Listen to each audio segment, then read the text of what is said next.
alam naman ng taong bayan, sabi ko nga, paakyat na eh. Lumalabas na sa mga hearings dito, sa investigation.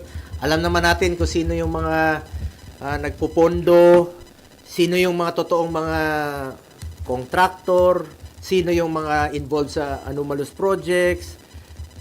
Eh, lumalabas na yung katotohanan eh. Paakyat na paakyat eh. Habang paakyat, inililihis po sa katotohanan. Umaatras, binabalik sa administrasyon ni former President Duterte na wala naman pong basihan.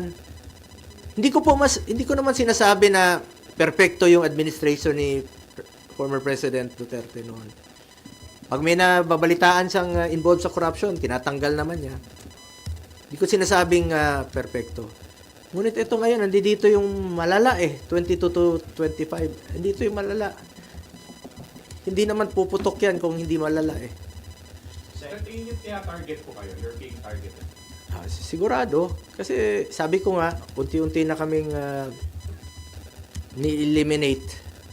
Pag-identified with the past President Duterte, in-eliminate. Taong bayan na po ang humusga. Alam nyo naman kung sino yung nagtatrabaho. Alam niyo naman kung sino yung nagsiservisyo lang ng tama. At alam niyo po kung sino yung talagang totoong nagmamalasakit at nagmamahal sa Pilipino.